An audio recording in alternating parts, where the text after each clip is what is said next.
cigarette was at last inserted into the hole. The cigarette was lit. For a while, the bed itself appeared to be smoking the cigarette in great heaving drags. It coughed long, loud, and shudderingly, and then began at last to breathe in a more measured rhythm. In this way, Dirk gently achieved consciousness.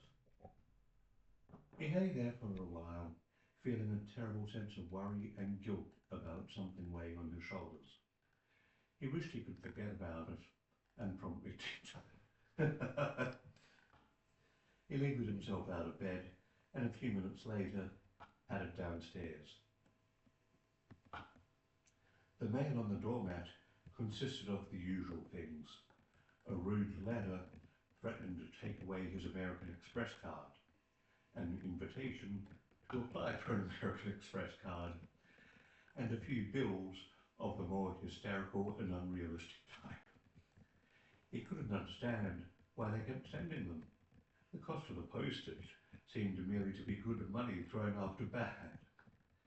He shook his head in wonderment at the malevolent incompetence of the world, threw the mail away, entered the kitchen, and approached the fridge with caution. It stood in the corner. The kitchen was large and shrouded in a deep gloom that was not relieved, only turned yellow by the action of switching on the light. Dirk squatted down in front of the fridge and carefully examined the edge of the door.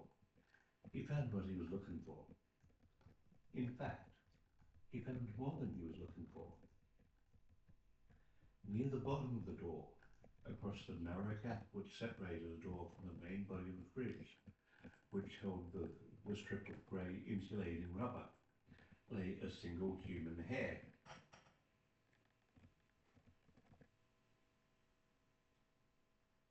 It was stuck there with dried saliva. That he had expected. He had stuck it there himself 3 days earlier, and had checked it on several occasions since then. What he had not expected to find was a second hair.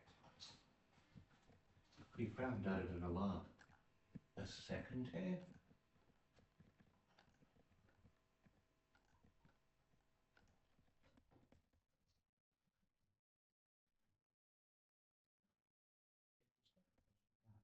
In the same way as the first one, only this hair was near the top of the fridge door, and he had not put it there. He peered at it closely, and even went so far as to go and open the old shutters of the kitchen windows to let some extra light in upon the scene. The daylight shouldered its way in like a squad of policemen, and did a lot of "what's all thising" around the room, which, like the bedroom, would have presented anyone of an aesthetic disposition with difficulties. Like most of the rooms in Dirk's house, it was large, looming, and utterly dishevelled. It simply sneered at anyone's attempts to tidy it, sneered at them, and brushed them aside like one of the small pile of dead and disheartened flies that lay beneath the window on top of a pile of old pizza boxes. The light revealed the second hair for what it was: a grey-haired root, dyed a vivid metallic orange. Dirk pursed his lips and thought very deeply.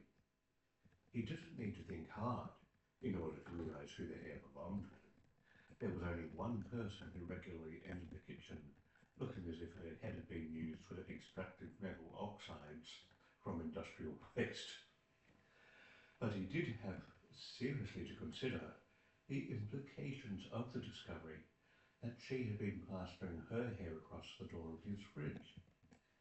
It meant that the silently waged conflict between himself and his cleaning lady had escalated to a new and more frightening level.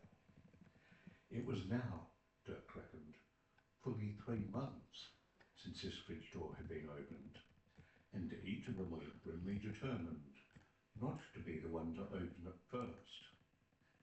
The fridge no longer merely stood there in the corner of the kitchen, It actually worked. Dirk could quite clearly remember the day on which the thing had started working.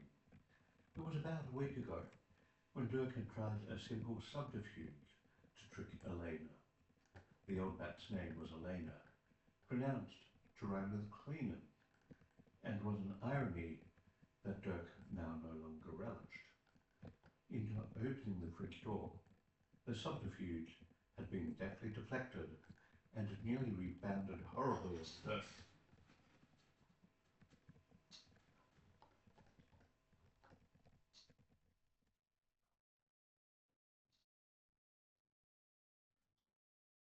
He resorted to the strategy of going to the local mini market to buy a few simple groceries. Nothing contentious. A little milk, some eggs,